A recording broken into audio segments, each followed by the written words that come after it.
Warm greetings. Welcome to today's session of Monday Munching and Musing with Women for Water. This session is conducted with the support of Water Resources Council of the Women's Indian Chamber of Commerce and Industry and in collaboration with W4W Foundation. My name is Dr Bhargav and I'm currently managing as a national president of the Wiki Water Resource Council and also founder director of W4W Foundation. We are glad to do this conversation, namely Monday Munching and Musing with Women for Water, which we colloquially refer as Blue Lips. The conversation is aimed to share the worries and the wisdom by the woman, for the woman, of the woman in the water sector. In here, we hope to learn about the water endeavors of the woman in a regular disciplined manner, like a masterclass. I'm again glad to say that in this session, we are here to listen and know more about Dr. Aditi Mukherji, who also happens to be my Cambridge senior at Fitzwilliam College. So I'm super excited to hear.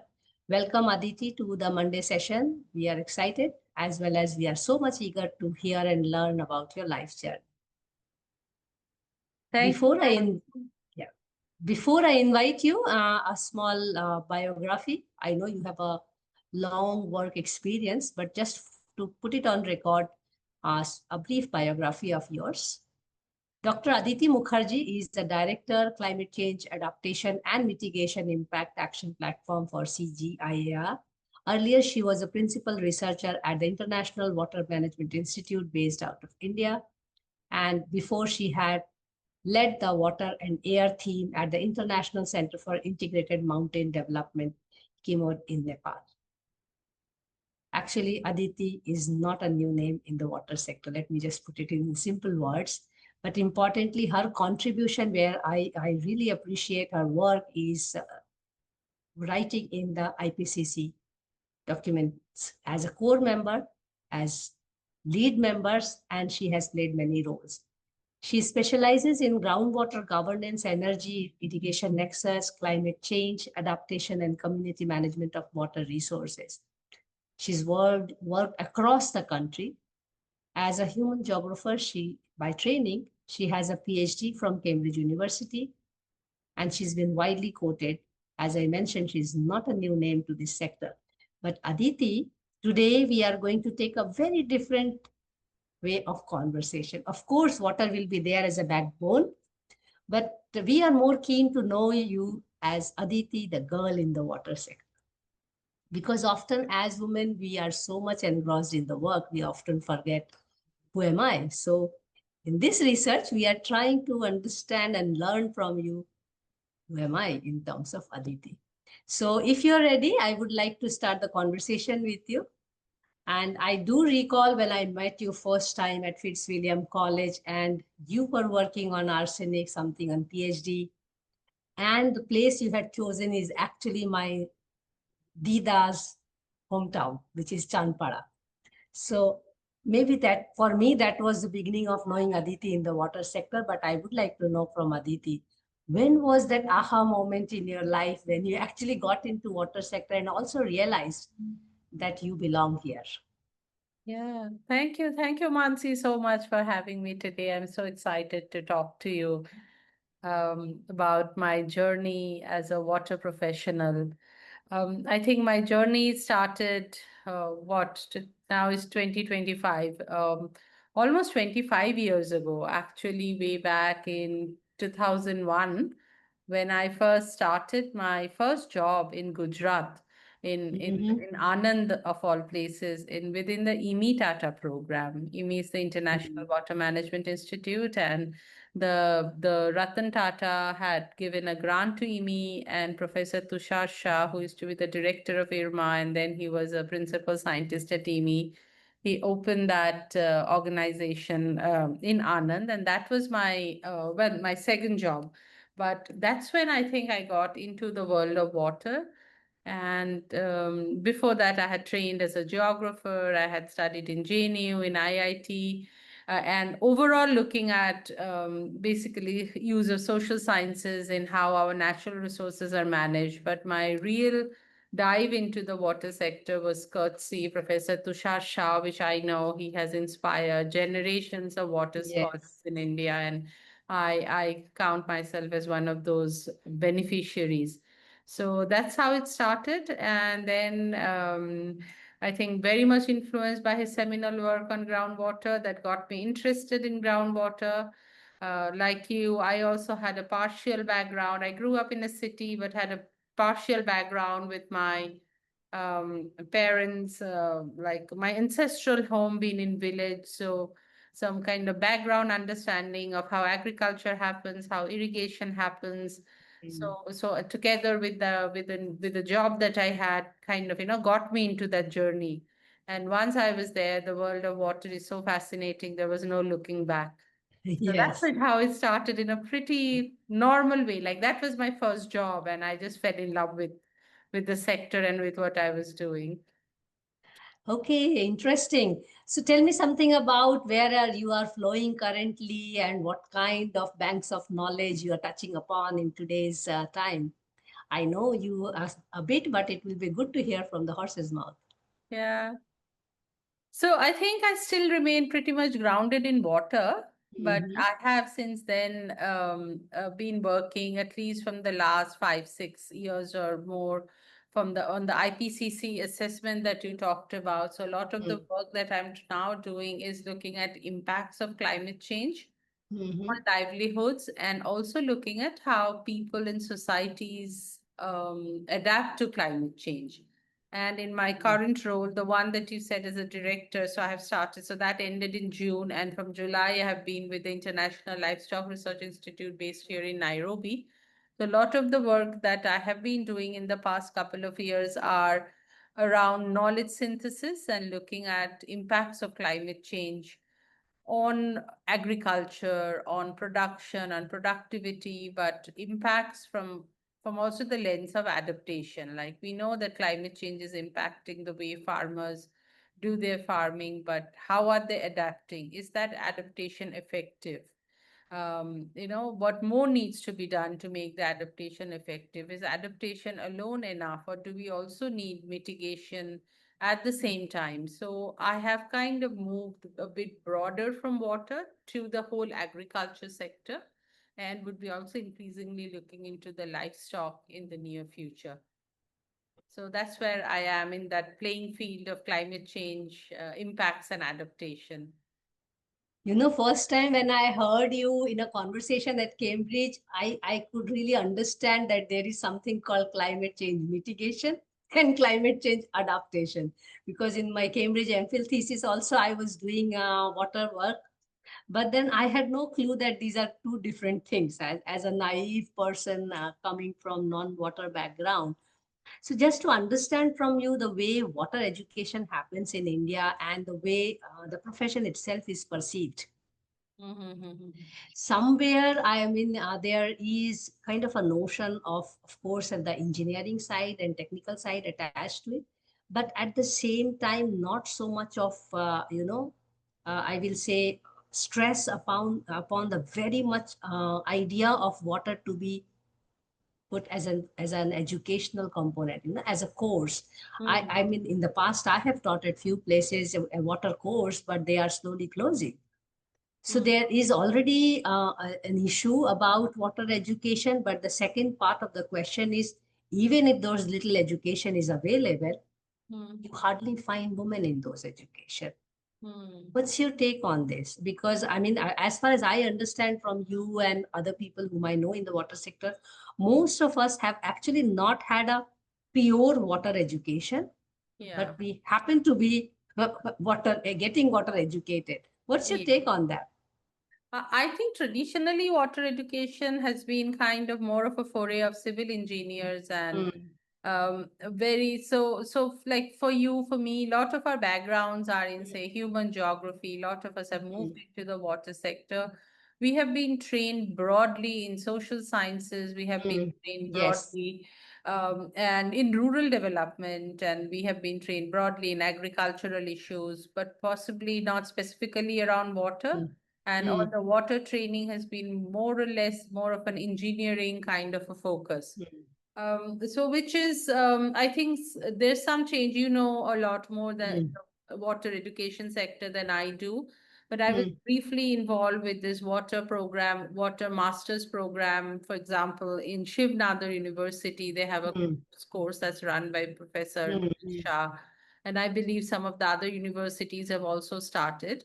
So Yeah, Teresa's had it. Yes. yeah. Mm, So I think it's super important that we focus on water, but we have to also remember that water is a lot of the time input to other things.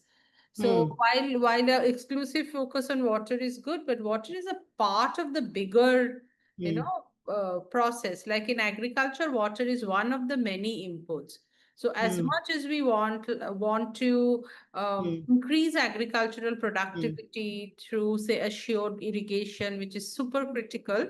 But assured irrigation alone, without markets, without proper mm, networks, without proper farmers training, and if they don't get price for their crops, it won't really work. So water cannot be seen. I know among us water professionals, we would really like to focus on water as we should, but water alone is never enough. Water is a part of a bigger package. So increasingly, I think that we also need to interact with that kind of environment. I mean, similarly, water mm, is an input to energy. We use mm, energy for hydroelectricity, but there's so much more to it. So I mm, think understanding that water plays an important part, but still a part in the overall society would be important. So we need mm, to be much more integrative, work with other sectors. So that's how mm, I'm increasingly thinking about water. Focusing on water education is fantastic, but understanding that water is a part of the bigger picture. mm. The second part of the question, even the presence of women in education, in even the allied, I will say allied fields. I mean, I have actually dedicated my nearly 2 decades to focus on Yeah, water education because personally absolutely. I feel that there has to be dedicated water education, otherwise it gets Yes. lost. But I even in those allied fields, Yeah. the presence of women, right from engineering to energy, Yeah. it's quite meager. What's your take on that? Yeah, it's quite meager. I know. I mean, very often it's one of those. I mean, it shouldn't be. I mean, we have been talking about this for years and years, and I think and yet I think there are a lot of women in the sector.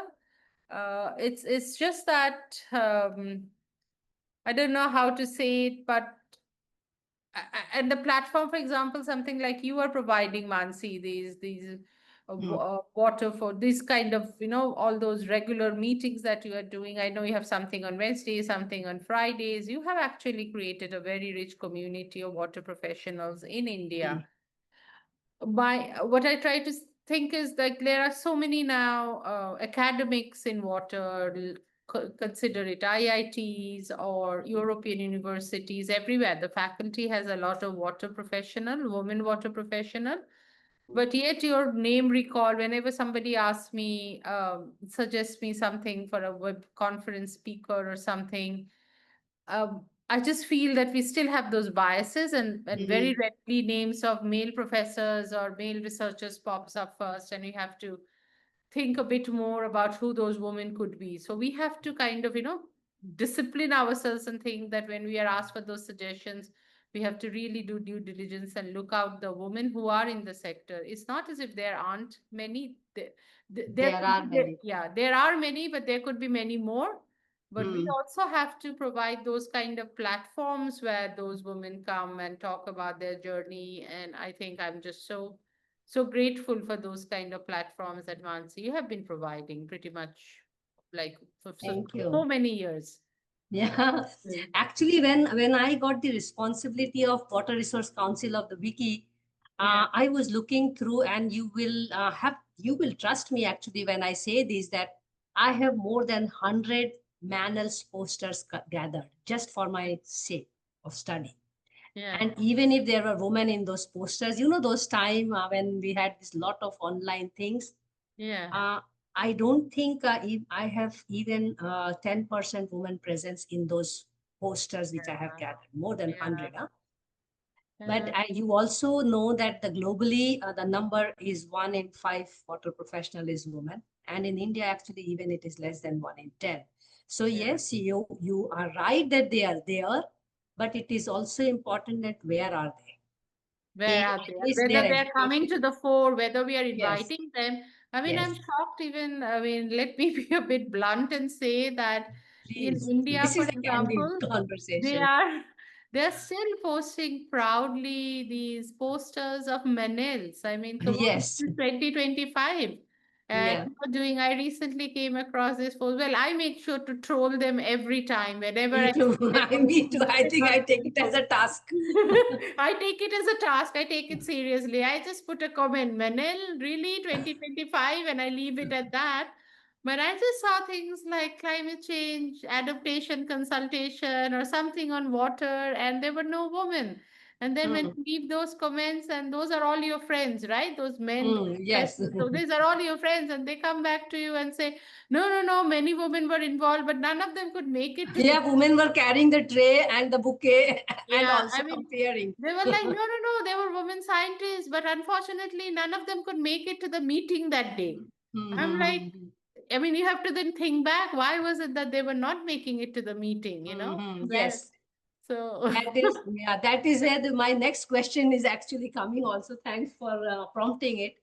Often we are, especially in India, and probably you can also reflect from your global experience, the fact that women are also not only, I think I should not use this word, but not only responsible for taking care of the family, but water studies or scholarship clearly shows that women spend many hours of their life ensuring water for the family. But those are the vulnerable women which we are talking about. But when you look through the scholarship of even professional women, because this study is actually focusing on women leadership, not really the vulnerable woman per se.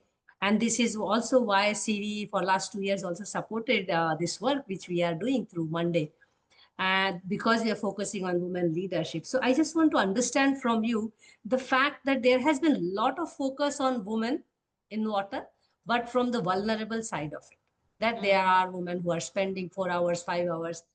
Not enough focus has gone into women leadership per se, and that is one part. And another part is that women themselves are also carrying this superwoman syndrome of doing everything at home, carrying their passion and carrying their profession. And often on a daily basis, women are making choices between passion, profession, and family, yeah, you know. yeah, I want to know from Aditi, how is she converging? And yeah, what are the, I will say mantras to take them together? Because you have to be really lucky to have your passion and profession brought together. yeah, And then you have to be really super lucky if your family is yes, yes, on it. exactly. On it, yeah, yeah. Yes. Now, I Where is think. Aditi in it, and what are the mantras Yeah. for all the Yeah. women? No, I think I count myself in the super lucky one. For one, I really, really like what I do. So Mm-hmm. this is where I find that the work I do with everybody. Nindita is here. I work closely with her. And all the work that we do in the CGIR, in all the IPCC, all the work is just so meaningful. No, for what is for me a passion is translating the research that we do into actual policy that then makes a difference in the lives of the people. So, for example, one of my favorite work is the work that I did over many years in West Bengal that then led to change in the groundwater law of West Bengal that actually allowed farmers to get connected to the grid. Because can you believe that? Like farmers in Punjab, when pumping from 100, feet, had free electricity, but farmers in West Bengal, who are literally, there's a lot of water in many places, they were Yes. paying like 100 rupees and like for diesel, and because electricity was so Mm. restricted. So the work that I could do by building up with lots of partners, building up evidence over 7 years, presenting it to the chief minister, and basically then like getting that law changed was like gives such a sense of achievement. And I think what struck home then after that, after many years, I was again doing field work in a village in Bengal, and Mm. one guy has an electric tube well, one farmer, and he comes and proudly shows me the certificate he got from the suite. That's the water department. And he said that, oh, I have a now, like, this is a permission that I'm allowed electricity connection. And so that's kind of so knowing that 100, 200,000 people benefited from the work that you have done over the years is a tremendous sense of achievement. And I'm all the sure. work, yeah, and all the work then, so for example, we do in the IPCC, like a work of Mhm. 2,000 scientists over several years.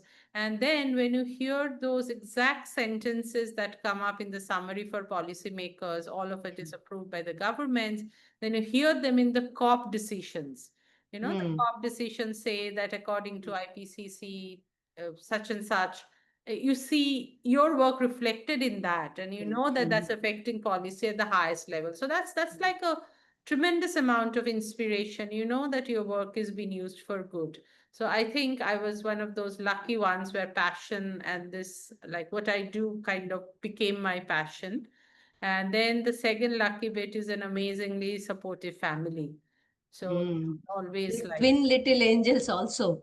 yes, yes. They actually told me that I need to talk about them. When I told Yes, so I brought them in the conversation. I have to tell them, they were like, Mama, you have to absolutely talk about us, like how Uh, we motivate you. So I said, yes. mhm, mhm, mhm.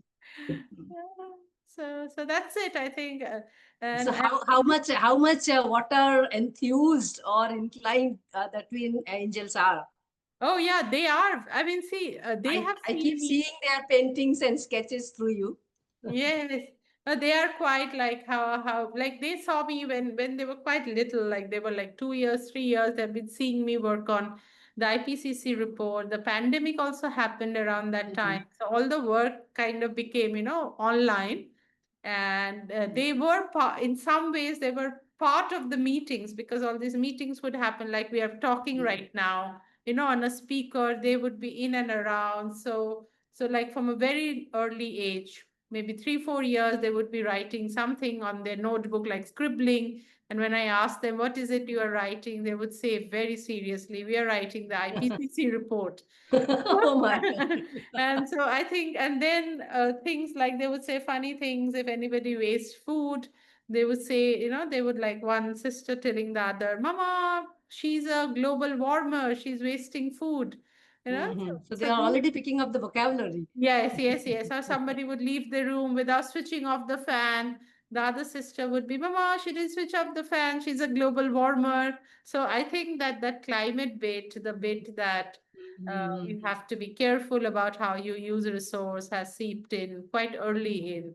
And mhm. it's part of it, like seeing me do these kind of work. And yeah. So, and doing it at Interesting. home, basically, practically, that was one of the things about pandemic. You were working at home and your Yes, domestic life all became one. So, yes. I think that was a blessing in disguise, especially for women, because they were yeah. already living it for a long time. Then Yes, it became for everyone. So yes, I was, honestly speaking, I was hoping for more empathy from the males post-pandemic about society, about water, about planet, about climate. But yeah, anyway, that brings me to the next question, actually, and we move on to the next stage also of the conversation, and it's more on women leadership, as we had already started discussing about it in a very different way. But leadership in principle is pyramidal and gender neutral, or less, whatever you may call it, role, right? So, what do you think, having traveled, worked, communicated across the world? Now we have few women actually in the top positions in water sector. What do you think, what is holding women back to attain those top positions, even if, let's say, we say that there are enough women out there? yeah, Why the ladder to the yeah, top? Not yeah. that everybody has to be success or top, so just putting a disclaimer that Mm, personally to me, the word success is masculine. So I have always questioned success when I was even at the age of 18. Why one has to be successful? Probably that's why I'm sitting home and happily working on this. But still, if we look at the way things are, decision Yeah, making matters, as you rightly mentioned in yeah. IPCC and all. Why are women not able to reach the top of the ladder? Yeah, I think the norms are still quite masculine. The Hmm. standards of what you need, like, all the qualities, you have to be competitive, you have to Hmm. be cutthroat, you have to be Hmm. strategic. Maybe those are some of the things that does not really inspire a lot of women. They would rather work in a more cooperative way. They would rather work without those layers of hierarchy. Hmm. And obviously, I think also there are a lot of studies have shown that our brains, ours included, kind of judge men and women differently. The same attributes of men are seen Hmm. as leadership attributes. The same Hmm. attributes of women, she would be dubbed as being aggressive. And Hmm. it turns Yes. out apparently from very young age. I mean, a Hmm. young girl. Is this cultural or it is a global phenomena I which think you it's a think? global phenomena, and I think in the Hmm. West they might have tackled it a bit better Hmm. over the years. They have been much Hmm. more. They have actually recognized that these biases remain, and then they would take some, like positive action to Hmm. Hmm. determine, like, kind of overcome those biases. Hmm. Perhaps we are not doing that enough uh, yet in our part of the world. So Hmm. things like a young girl being like showing leadership qualities, being called bossy, but you don't use Hmm. that word for a young boy. So at a very Hmm. young age, a girl she understands that if she's bossy, she won't be liked as much. Uh, Hmm. so I think it's just a whole lot of conditioning Hmm. that happens, but that's where it comes that you have to be very how do I say very I'm just struggling with the intentional about it. Hmm. I Hmm. mean, very simple step is again, I'm coming back to the Manel because it's such a it's such a issue with me. I mean, how do our men scientists still justify participating in those Hmm. kind Hmm. of. And in fact, they can suggest because they know a lot of people. Yeah, exactly. And they should say that if there are no other, I mean, if there are no other women on this panel, then I would not. I mean, there was also, I mean, it's I not. know with Vishal and Anjal that they do actually something. Yeah, yeah, yeah, yeah. And it should become much and much Hmm. normal. So I think those are the kind of barriers. So unless you are being intentional about making that change, it's just easy for women to drop out. They may be, I mean, it's just not, they don't want to work in a toxic environment where you are always talking of competition, competitive way of working. Hmm. I think there's this So, all so those different collaborative layers. and competitive difference. Yes, yes, yes, yes. I so much relate with it. Hmm. Yeah, yeah. I mean, it's So, yes, I think, I mean, you have seen and worked around the world, but at least I'm also seeing it here.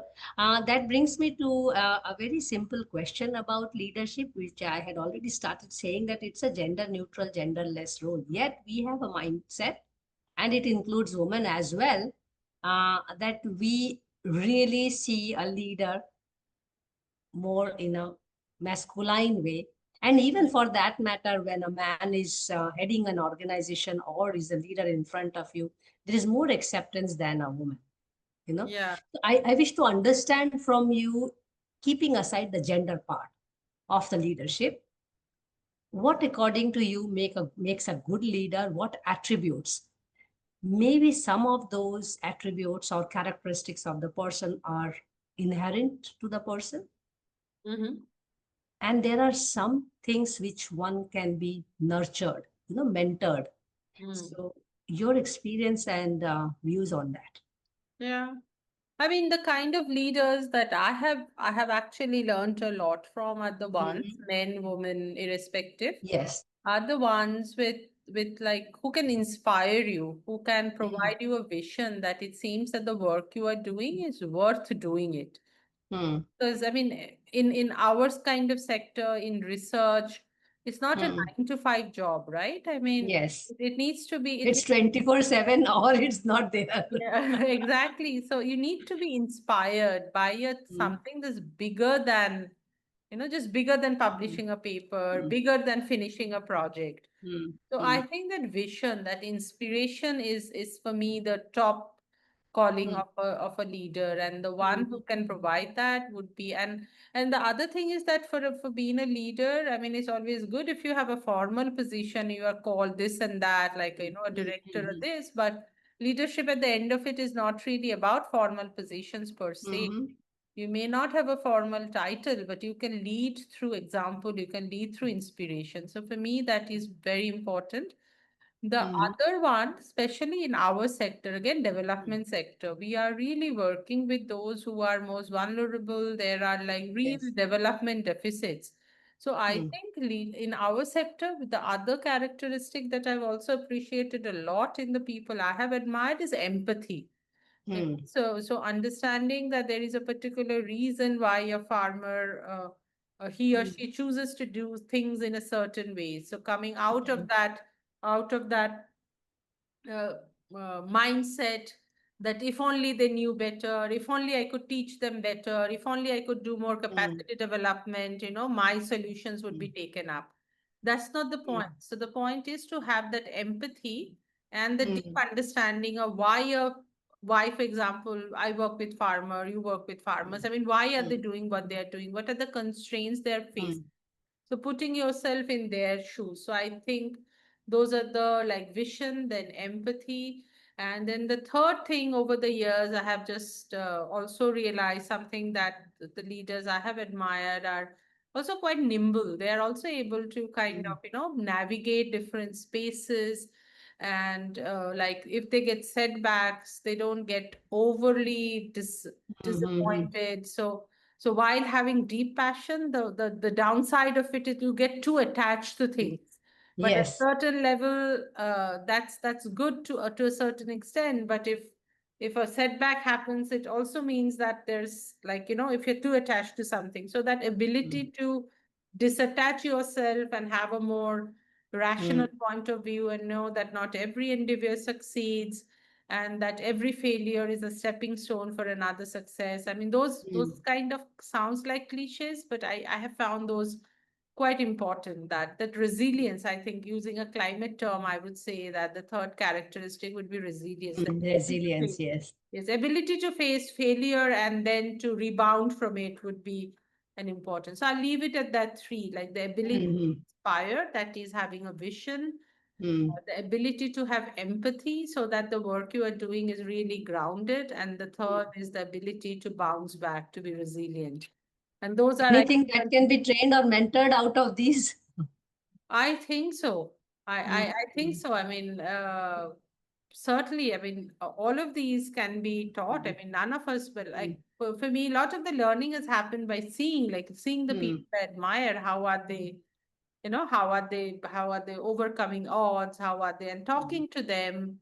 Um, Also going and asking people if you would, so mm. just recently, I don't know if you knew Professor Dr. Uma Lele. She used to be Mm, at the World Bank. She's very mm, renowned. She just recently passed away last week. mm.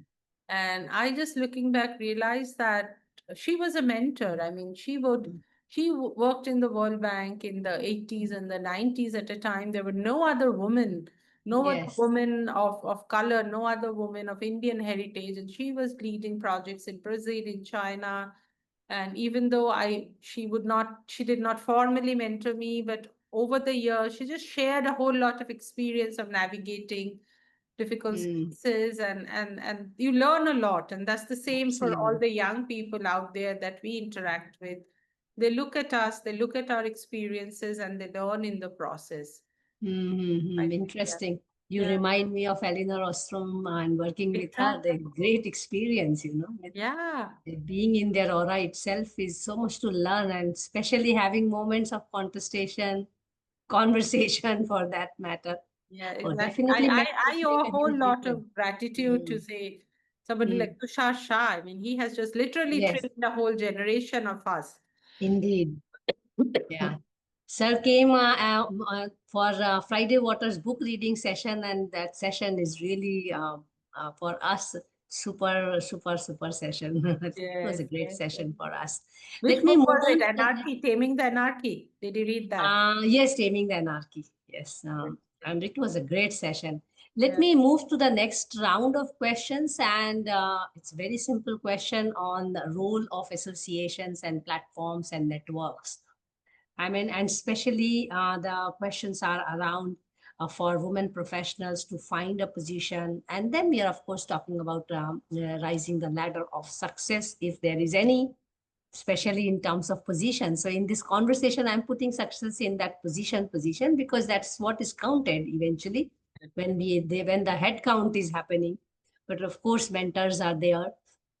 Mhm. uh, what do you think these platforms roles? I'm sure you are a member of many of those platforms and networks, and I would like to invite you to be advisor at our Water Resource Council to take it further. We have more than 100 people now as women, powerhouse women from across the country, and few men as advisors, including Vishal, Suresh Roila, Mhm. and a few more. So I'm sure you are a member of many councils and networks. Yeah. What do you think it can, how it can benefit women entrepreneurs? Okay. I think by very often I think the main purpose I think with those networks, one of the things, I'm just first let me talk of the practical things that I find really useful in those networks. Mm, Things like newsletters, information flow. So many mm, times, like putting all those opportunities in one place, mm, mm, like in young people, women, young professionals looking at this, say, oh, there's an opportunity. I can mm, apply for this fellowship. I mm, can mm, apply for that. So, one of the things all these associations help is like gathering that information and then disseminating it mm, among mm, their membership. So I find that immensely important. Then the conferences that these different associations mm, do, like the professional conferences, are great opportunities for networking. And in today's age, obviously, there's the social media. Now, if you know people mm, and you are on their social media, LinkedIn. I mean, Twitter used to be so great, but it isn't anymore. But with LinkedIn, for example, you see an opportunity or your network members, you then just retweet, so I think for me, information dissemination is one of the major roles that these mm, platforms and associations play.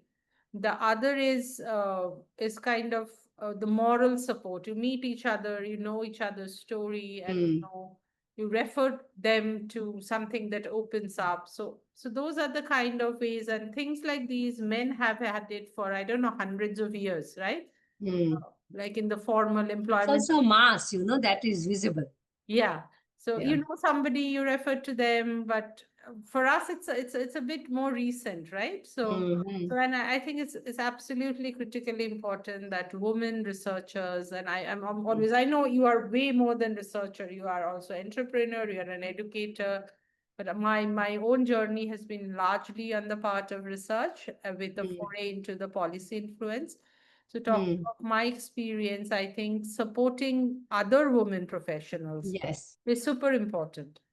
So, Yes. and I mean, one way or the other, when it comes to so many of the hiring decisions I have made, it's just like I Mm, just found it more comfortable to hire more mm, women professionals and things like that. So, I mm, think those mentoring support, the communication mm. dissemination support, those are the some of the important things. Absolutely. And I feel that for young women to also, find their position in that mass of Yes, similar profession, yes, not only mentoring, but also having a kind of a sense of identity that yeah, you are not walking alone and you are not the only one going yes, through all yes. the rigors. And then, of course, you have Yeah. seniors to talk about it as well. Let me take to the next question of the same section, and then we move to the concluding part. I mean, from these platforms and associations and all, you already mentioned about the networks, about conference, about mentoring and all. What do you think in India to really increase the visibility of the participation and presence of women in the water sector? What kind of activities we should really do? I mean, I'm asking this question more from understanding where can we take Water Resource Council of the Wiki from here on. I mean, having now touched, my first target was to touch 100 women, but then also run this conversation to create role models, because often women are, and young people are looking for women role models as well. I mean, Yeah, I remember when I started my water journey, for me, things used to stop after Medha Patkar, Sunita Narayan, Amla Ruya, and Vandana Shiva, and there was full stop. Unless yeah, and until I true. really started getting into Yeah, it. But yeah, just to understand what activities one should take up as a platform to really disseminate the mass, not only our yeah, presence, but also to encourage yeah. to be in the water sector. So I think for one, you are doing already a fantastic job by providing this platform. Then Mm, some of the other things is these professional networks. We have mm, the groundwater people in mm, India. We have the ICID, mm, the surface water folks, and they all do their professional meetings. Right? mm, I mean, we have to make sure that in those meetings, maybe mm, Vicky has a role to say that there should be, like, they have panels, so there should be the women mm, speakers on those panels. mm. And we should also have some kind of a policy that there should be at least 30 to 40, Yes. possible 50% women speakers. And Mm, we would pay more attention to finding out who mm, they are, and then the platform you have can become an important source mm, of that, the information that who are the women in the water sector. Again, I see Anindita, I also see Noirita have mm, joined here. I mean, they are all both doing fantastic job. So it's just absolutely critical that such platforms become a part of all the professional water mm, networks. Uh, mm, and then I think uh, I don't know, more of blogs, and like if we can do mm, a bit more around op-eds and blogs around talking about our experiences, mm, that would be also something quite important. mm, Uh, mm. and I am again a great believer in the good that the social media can do. And very Yes. recently, some time ago, I'm not taking names, but there was a one big water conference that happens, and one woman participant wrote her experience of being Mm. the only woman in the panel. And Wow. and then when her time came, like the panel was running kind of a bit late, and everybody was taking a lot of their time to speak, as Oh, so, I'm yes, sure you also have experienced this, and I mean, yes, I have experienced it all many the times as a time. public speaker. And Last speaker on that day, yeah, and the only speaker on that day, only only woman speaking speaker. on the And last. then we are told that, keep it brief. Jaldi karo. Yeah, jaldi Yes. karo, keep it brief. You're given the last chance. And I think in my young day, I would have kept it brief. With this Mm, woman, she stood up and she said that, look, everybody took more time than they were allocated. So there is no way. I'm the only woman, I'm the only young person speaking in this panel. So I am going to take all the time that was originally allocated to me. And so please bear with me. So she said that, and then she wrote about her experience on social mm, media. And I was like, wow, why didn't I mm, think of it when I was younger? mm, Yeah, so mm. those are the kind Nice, of nice. positive example. Mm, Hold your ground. Say that mm, it's not only that you have a place at the table, but make that place meaningful.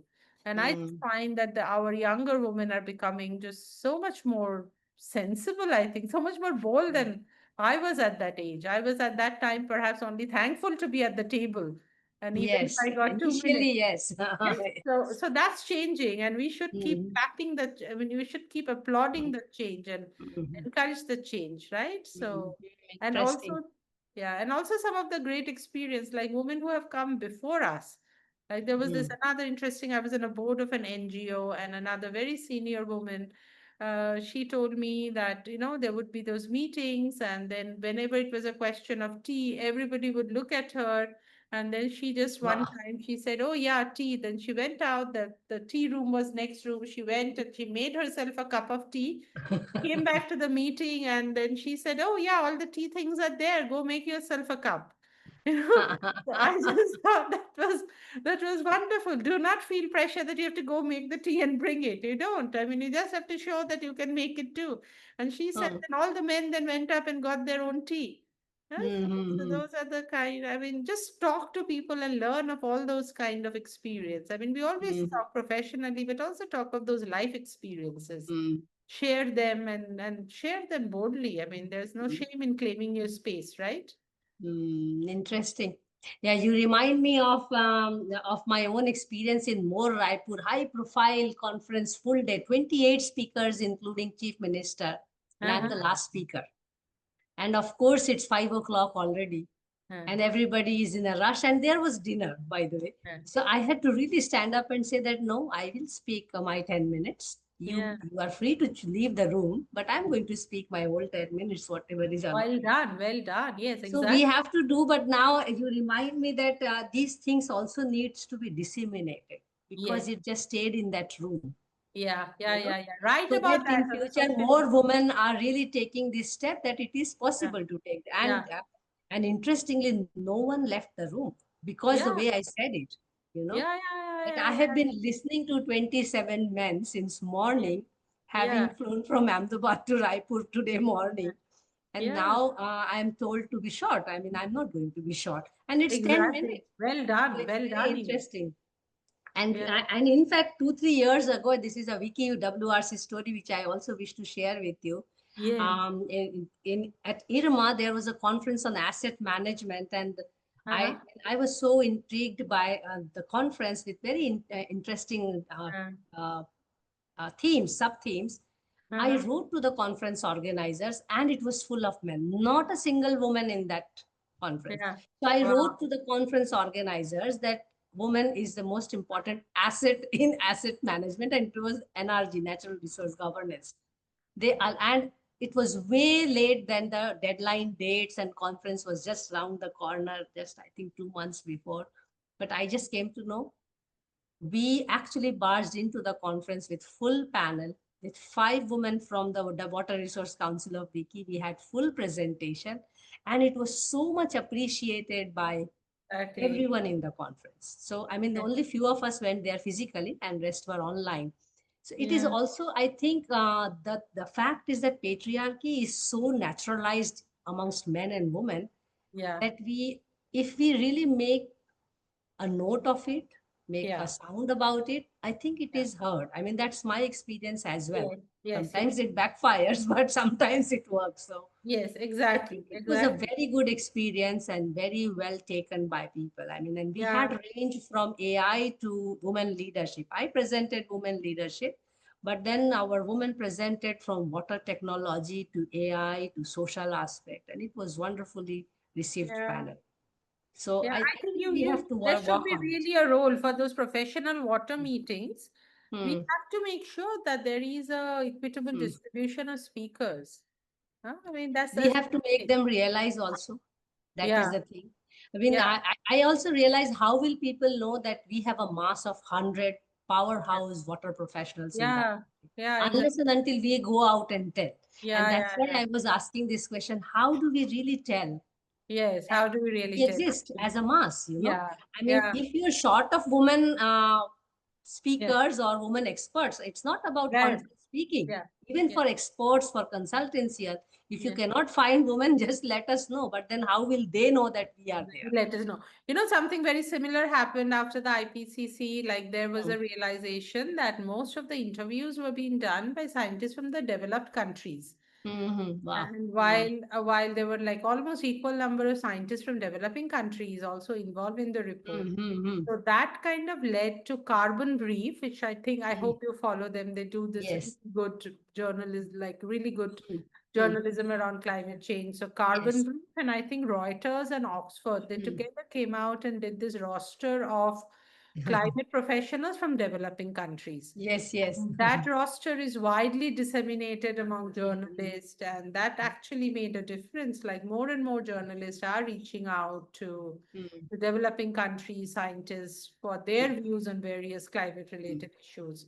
So maybe Hmm. that kind of a roster, and having Hmm. using the power of social media to Yes. disseminate Yes. and Yeah. one-on-one interaction with the professional, Mm. professional, yeah, Mm. like the groundwater, surface water, all those different parts of the Yeah. water hierarchy. Yeah, we are also, by the way, trying to come up with a small compendium. After we reach 100, we are going to stop this conversation for some time and Okay. come up with, we are calling it compendium inspired by CV, UNDP and Government of India, because Right, they came up with a compendium some time ago. right. And so that we can actually just distribute it, so Yes, these conversations will be there as a barcode and then small biography out of whatever right, we are talking through. So it's a semi-structured questions, because I have my questions actually there at the background. right. So we do hope that maybe after we reach 100 and we take another 6 months or a year to compile everything and then come up with, because these things also takes time. It cannot happen Of course. overnight. Yeah. It brings me to the last round of questions, and it's very simple. And we started with this kind of question actually today. And your message to the younger generation on two aspects. One is what it is to be in the water sector, why we need more water professionals. I know today morning itself, I was having a conversation on these dying water courses in the country, but still, I would like to know your message on this. And the second part is on what small behavioral change we need to bring to engender the profession, the water sector. Right. So I think like right now it's just I'd work a lot on climate change space, Mm. and the increasing realization that the first and foremost we all experience climate change through changes in the water regime. Yes. So climate change is water. Like there's no way Mm. you can work, particularly on the adaptation. If you're Mm. working on adaptation, there's no way that you can ignore water sector, because there's no Mm. way you can adapt to climate change without using Mm. water in one form or the other. Mm. So that's it. Basically, if you have to cope and adapt to climate change, water is your tool. And we just have to pay more attention to water and also make sure that water is not standalone, is often an input into Mm. something else. So kind of understand the whole systems around water. Mm. Mm. But on the other hand, I mean, I have seen so many of these work around crops, and they don't even mention water. They take water for granted. So Yes. I Like think the whole city building is happening without water. without water, imagine. So so we have to like while remembering that water is an input, we Mm. have to remind people that water is still an input, but Mm. it is an input. It has to be there Mm. in those. Absolutely. Mm. Yeah, so I think that's the role of the water professionals. Mm. And what was your next question So around? small behavioral change that younger generation, even our generation, should bring to engender the profession. Yeah, I think small behavioral change. I think in concrete terms, absolutely ban manels. I mean, we would have been banning them for years now. They still continue. So all women listening today, do not forget to troll any social media post you see with men standing and saying we had such a great discussion. Please put Mm. Mm. comments said, oh, a manel, and Mm. you can be well snarky, or you could be also constructive and say, "Oh, but I don't see any woman in that discussion." I think Mm. you need to really resist and say that this is ridiculous that you can have discussions around on water without women Mm. present in that room. Mm. And what other behavioral change? I mean, there's something I can think of, but also support each other. I mean, Mm. support each other in every possible way that you can see. I mean, if you are a senior woman professional, mentor a younger one, share your story, share your experiences, make good use of social media to share some of them, and to show that some of the challenges you are facing today have been faced by others before you, and how they dealt with it are all Mm. important things. So just have each other's back. That is what I would say, and look out for each other. Mm. Interesting. And that brings an end to questions from my end, but it is also the time. If you have any question for me, you may ask. Otherwise, I'll go ahead and do the vote of thanks. And if there are any questions from the few people who are around, you are free now to ask questions. but just be focused on asking question on Aditi, not on water, because I know if we open the sluice gate of water in this conversation, we will not be able to close it. So that's Oh, the weakness and strength as well. So, right. any But questions I'm from so the much, yeah. participants? Let's see. Okay, and I understand you also are don't have any question for me. No, not really. Thank you, but Mansi, you're doing such a tremendous job of it with W for W series. I'm just so grateful that you are bringing in all of us together and providing this platform. Very grateful to you, and keep on the good work. I know it's not free from challenge, but the fact that you do it is just so admirable. Yes, we are doing it. We are at least flowing till October end. I am aware of it. So at least Yeah. October until October end, I'm aware. Thank you so much, Aditi, for this enlightening interaction. I really felt the conversation was flowing like water, and thus enjoyed it a lot. And also meeting my own senior and having this candid conversation itself is like a bonus. I hope you also enjoyed this conversation and Of felt the course. same. Yes, yes, yes. I wish to put a disclaimer before we go to a closure here that when we talk about engendering of the water sector and also talk about bringing more women into the water sector or women leadership into the water sector, by no means we are setting up a kind of a thesis that more women means engendering the water and more women and engendering the water means water problems can be solved. But definitely an assumption that gender parity can have better discussions to address water issues so that we can work collectively. And one of the most important learning from your session, Aditi, is the masculine way of competitiveness and the feminine way, I will say, of collaborative approach in water, which is what is the need of the time. Thanks once again. Please take care of yourself. And I have to usually really find women to talk about it because often they are confused. What are we going to talk? So we shall continue with our Monday Munching and Musing with Women for Water. And we have some wonderful women coming up in August, September, and October. So do stay tuned and do keep following our social media platform for regular updates. I have to learn from Aditi today that we should really increase our social media presence also to highlight the manners, but also highlight when there are good gender balanced presentations and committees. We should appreciate that as well. Thank you so much, Aditi, and thanks everyone for being here. Please take care. See you soon. Thank you. Thank you, Mansi. Have a Bye wonderful. bye.